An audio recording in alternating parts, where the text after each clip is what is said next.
let's talk about Detroit Pistons real quick. Thumbs up the video, share the video, subscribe to the channel. The subscribe button is the bell icon button. Hit all notifications, increase your chance to get notifications. We go live and drop video.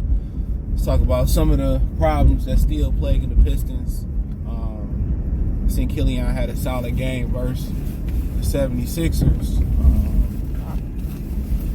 And like nobody else really did. Durn left with an injury. But still think a few problems plaguing the Pistons is the best players are not playing.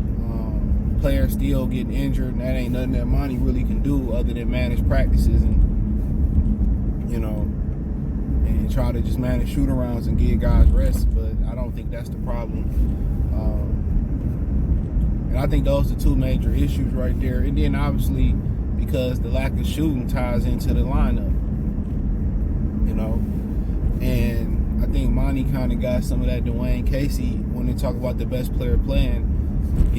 He said it. He said he looked more at guys defending or how guys rebound than playing offense. And at some point, he got to put some stock in playing the best players. Because if you playing your best defensive lineup and they still giving up 120 points, you barely cracking 100 points. I mean, come on. And some of the guys that he failing to put in, you know what I'm saying? Like Marcus Sasser, he can defend. I mean, what are they getting out of playing Killian over a guy like Marcus Sasser? Now Killian had I think good games in a row, and I guess you kind of want to see where he's going at, but when they lost 6-7 straight in a row, at the end of the day, your best players got to play. You know what I'm saying? Your best players need to play, and right now, I think people, see Sasser as a guy that should be in there and that should be playing. And I don't really see an issue with them putting Sasser in the lineup. I don't get it. Sasser should be in there. Sasser, should, be getting, all this, Sasser should be playing with Cade Cunningham. I don't really understand why not. Jay Nivey, they want to say he don't do the little things and stuff of that nature or whatever, but the best players ain't playing. And then you got to wonder if Sasser minutes going to fall off once, Monty Morris come back, once Bojanovic get healthy. See, I don't really understand how a guy like Killian Hayes, and no offense to Isaiah Stewart, he been playing well, but that's clearly a position that they need to upgrade at the 4 position. Right now, there's not a clear upgrade on the roster, excuse me. I will say that, so it's no point in really talking about it. And I'm going to talk about a potential Jay Nivey trade. There's no real clear upgrade right now in that roster at that position that's healthy right now. But right now, the best players just simply ain't playing, and I think that has a trickle-down effect to the morale of the team. I think if Jay Nivey, if a guy like, I don't know, I'm trying to think of somebody like Zach LaVine was starting over Jay Nivey, I think he would 100% understand. But a guy like Killian Hayes starting over him, he don't understand. And I think that illness that he got, Monty said, well, he's been fighting that illness for a while. I think that illness is just, he taking the time coming back because he don't want to be there. When you scrub your page of the Pistons, logos and everything from your bio or whatever, he simply don't want to be there. I know how to read between the lines. Will Rick Ross say on Port of Miami, can you read between the lines of your butt like Fantasia? And that's alienating the team. There's one thing if a guy started, he better than you fine, you can accept it. You can accept it. But when a person playing and they not better than you, you can't accept that. You can't accept it. And a lot of these guys can't stomach that. And I think, people feel in a certain type of way. Now, Sada Baby spoke on that a few years ago. He did. He spoke on that a few years ago. Guys feeling a certain type of way because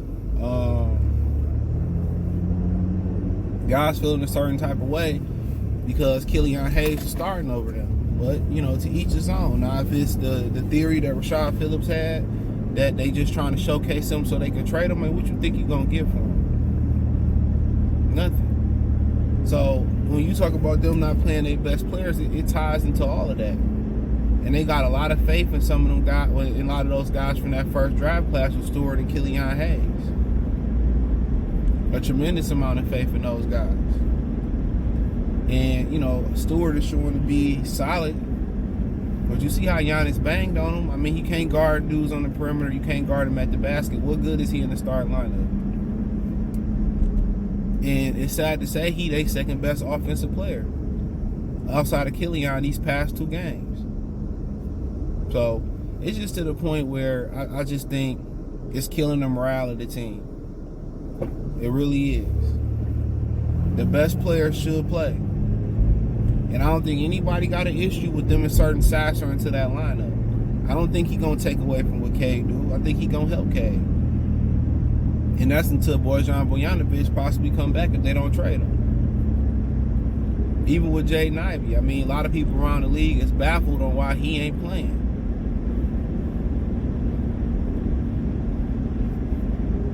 So what's so funny about it? With him wanting to lead Detroit, you would never see what him and Cade Cunningham could have became.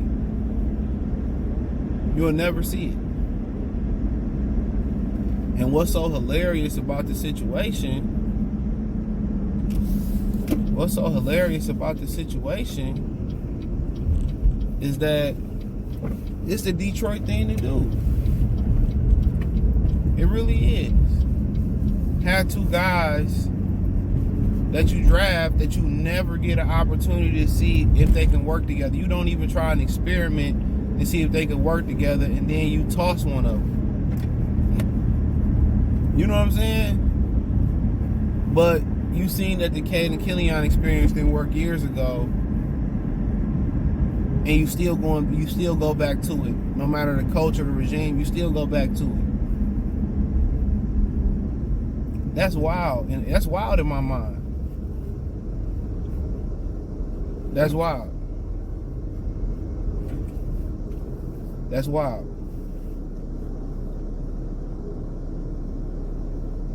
You know, so you may never get an opportunity to see what Cade and Ivey actually could have done.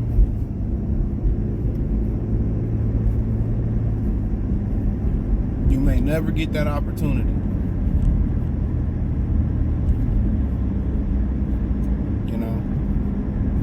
But right now, they losing games, and he fell into making an adjustment. And it's like, man, why would you continue to even? Because that's why I stopped covering the game. I'm going to continue watching.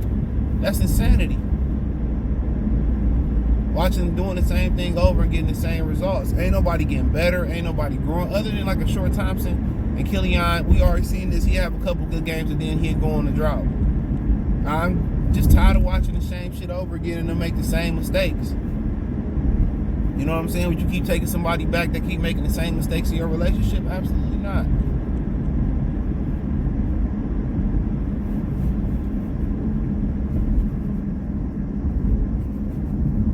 No.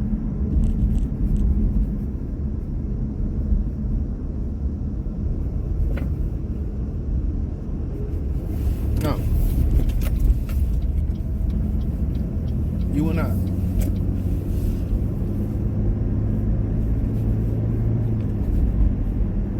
So,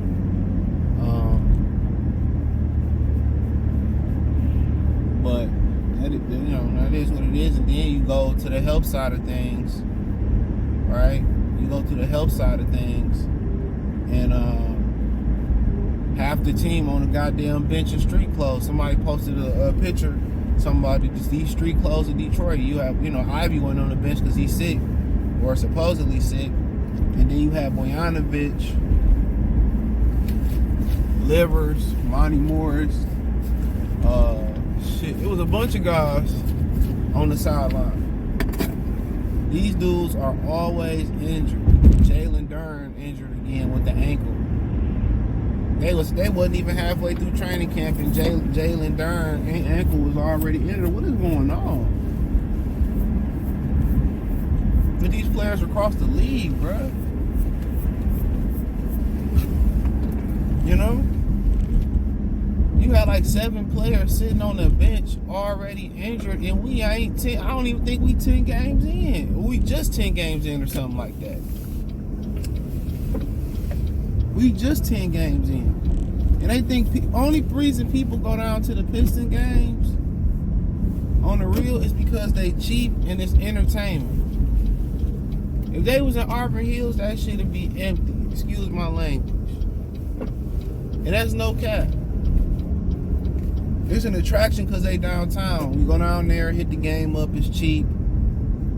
There's an urban feel to it, kind of like going to some Atlanta sporting events. And then you hit the casino or you hit the club, hit the Gucci store, hit the Nike store, or something like this. It's pretty much like going out to, we used to go out to the Palace and, used to go hit 12 Oaks. Not 12 Oaks, but Great Lakes Crossing, do some shopping, go catch the game and go back to crib. It's like a little adventure. Or you might get a room out there, stay out there a couple days, do some Great Lakes Crossing shopping, go to the game, and then go back home. Do somewhat of a staycation. That's something that you could do downtown. Get you a little room at the Marriott, the Athenaeum or something, hit a game up, do some shopping downtown, enjoy the eatery for the weekend, and then go back home Sunday afternoon and Monday morning.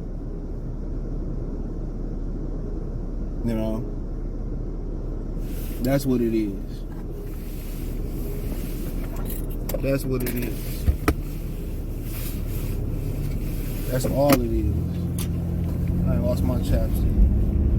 But for the most part, these dudes are not available to play. They're not available to play. And I think a lot of people, sick and tired of it.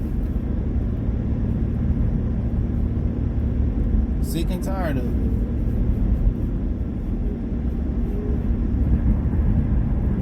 Sick and tired of it.